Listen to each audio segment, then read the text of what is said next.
কবিতা উদ্বেগ, কলমে নবকুমার দে, কণ্ঠে নীলাঞ্জনা।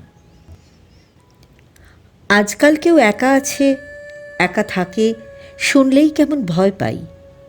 সুন্দর বিয়ে করে ঘরকন্যা করছে, এমন না হলেও কারোর সাথে আছে কোনো মানুষ, অন্তত এমন কেউ তো আছে যার সাথে সে ভালো থাকে, ভালো থাকতে পারে।